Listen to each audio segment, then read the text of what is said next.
วันนี้ได้มีการ นึกว่าเพิ่นสิไป ซับหญ้ามันได้มื้อนี้ เห็นั่นน่ะ นานแล้วบ่ได้มาเนาะวันนี้มีการซับหญ้ามันได้ บ่ทักเลยเมื่อวาน ไผบ่ทักซาบ่ทักบ่อ๋อ มีแต่กดไล่ให้ บ่ก็ดีใจแล้วเขากดไล่ให้เนาะ ปกติเห็นจ้า เฮ็ดได้ลุงเวทไปหลายวันแล้วบ่เห็นหน้ากันนั่น ว่าทางนั้นแล้ว บ่ได้อยู่ซื่อเนาะ ไปนะ โอ้เมื่อวานนี่งานยังบ่แล้วบ่งานน่ะ ยังแล้ว โอ้ เขาจองเลยเอาเงิน เขาจองเลยเนาะไปพาละหัววะไปพาละหัวบ่วานนี่ เอาเงินให้ก่อนได้ เอาก่อนเลยติ กลับไปชิมผ้าพร้อม อ๋อ ผ้า ไปเข็นผ้าบ่ ไปชิมผ้าเชียเด้ทำงานเท่า มื้อนี้ได้เพิ่นมารับจ้างผู้ค้าได้มื้อนี้ลุงเวทอายุ93ปีได้ มาเป็นนายคุ้มเขา เพิ่นครับมาเฮ็ดงานในผู้ค้าได้มื้อนี้ลุงเวทลุงบุรีเพิ่นก็มาคือเก่าได้ทีมงานเก่า หาเงินแต่งเมียครับ อันลุงมงคลว่าหาเงินแต่งเมียได้พุ่นเอา หาเงินแต่งเมียได้พุ่นเอาฮะโอ้ความคิดไกลได้ แต่งเมียได้ บ่แต่งแต่บ้านใดเนาะ จังว่านี่แหละ แท้ๆใดเนาะแท้ๆบ้านใดเนาะแท้แต่บนตานี่บ่ หาเงินไว้ก่อน แต่เขาดีใจเนาะเขารู้จักว่าหาเงินแต่งเมีย โอ้ ลุงมงคลว่าหาเงินแต่งเมียได้พุ่นเอา ตัวขี้เก่านี่ก็ได้เอาตัวขี้เก่านี่ก็ได้แล้ว หลายมื้อได้ฝนตกเนาะบ่ได้มาให้มาสวน เก่าตัวไหนล่ะลุง เลือกเงาเหรอน านแล้วบ่ได้มาเนาะผู้ค้าก็บ่ได้ทรัพย์ดอก ได้ลูกคนเดียว นี่ก็สวนมันสวนแรก เอาที่ สวนป่ากรุงบ้านโคกสะอาดตำบลนาตาลมื้อนี้มีการจ้าง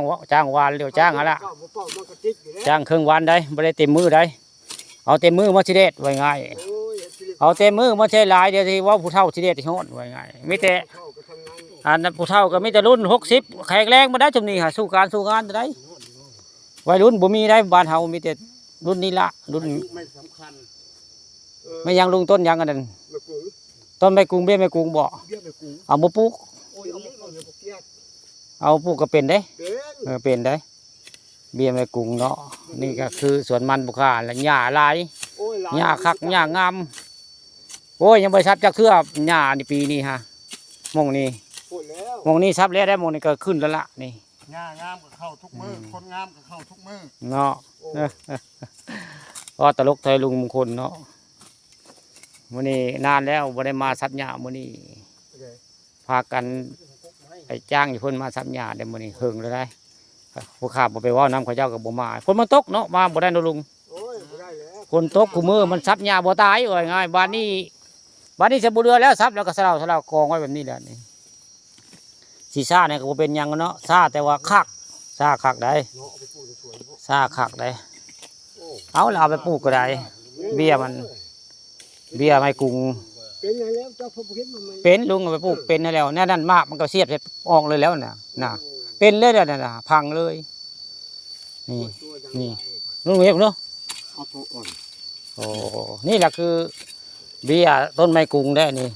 เจ้าอยู่ได้อยู่บ่ แม่นไผอยากไปเอาไปปลูกก็นี่ละนี่นะดินบุค่าขบูดนี่เบี้ยไม้กรุงเด้อไผอยากได้เด้อ